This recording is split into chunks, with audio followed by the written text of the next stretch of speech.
Olá pessoal, então nós vamos aí para a primeira resolução da aula 1, que é um caso especial de estequiometria. Neste exemplo, a gente vai observar qual reagente que está em excesso e qual reagente que é o limitante. Então, pelo exemplo, nós colocamos para reagir 1.000 gramas de carbonato de cálcio com 600 gramas de cloreto de sódio, NaCl. Então eu tenho que observar qual desses reagentes aqui que foi colocado que está em excesso. E esse excesso geralmente ele não reage, ele vai ficar à parte da reação química. A gente não inclui esse valor do reagente em excesso na reação, ok? Então como é que a gente faz essa verificação aqui? Não. O primeiro passo então é a gente analisar a reação química se está devidamente balanceada.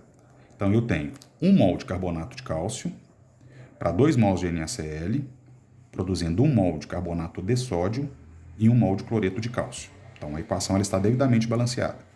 Então, pela verificação, nós temos que observar se estas massas aqui elas estão na proporção correta. Então, como é que a gente faz? Pela proporção fixa. Eu sei que 1 mol de carbonato de cálcio tem 100 gramas.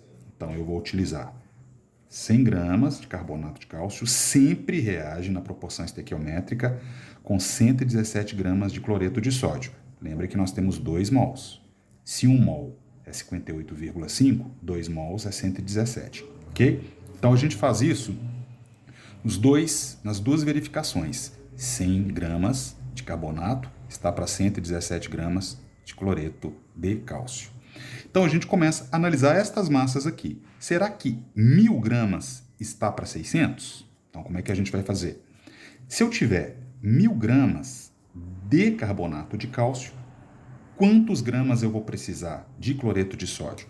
Então, fazendo a minha regra de 3 aqui, eu sei que eu vou precisar de 1.170 gramas de cloreto de sódio.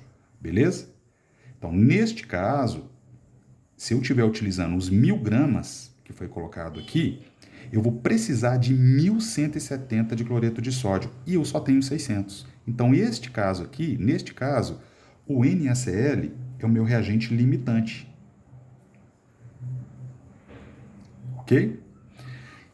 Então, vamos verificar quem que então é o reagente em excesso. Então, se o NaCl é o limitante, o carbonato de cálcio é que está em excesso. Então, vamos verificar. Se eu tiver, então, os 600 gramas de NaCl, quanto de carbonato de cálcio que eu precisaria?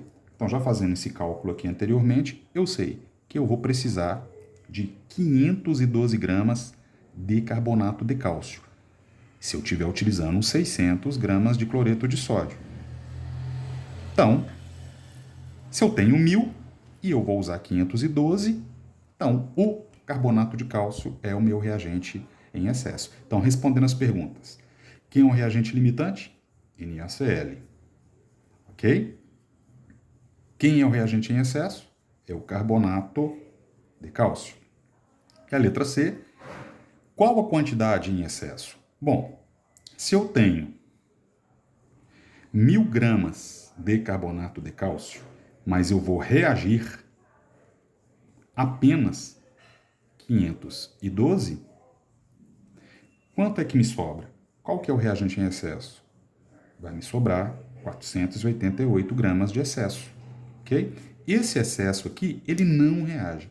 Então, quando a gente for trabalhar um cálculo para saber quanto que de carbonato de sódio ou cloreto de cálcio seria produzido, eu tenho que usar estas massas. Eu não vou usar os 1.000 gramas, eu vou usar apenas 512 gramas de carbonato de cálcio que reagem exatamente com 600 gramas de cloreto de sódio, ok? Então, dessa maneira a gente descobriu quem é o limitante, quem é o excesso. E o excesso, ele nunca reage. Beleza?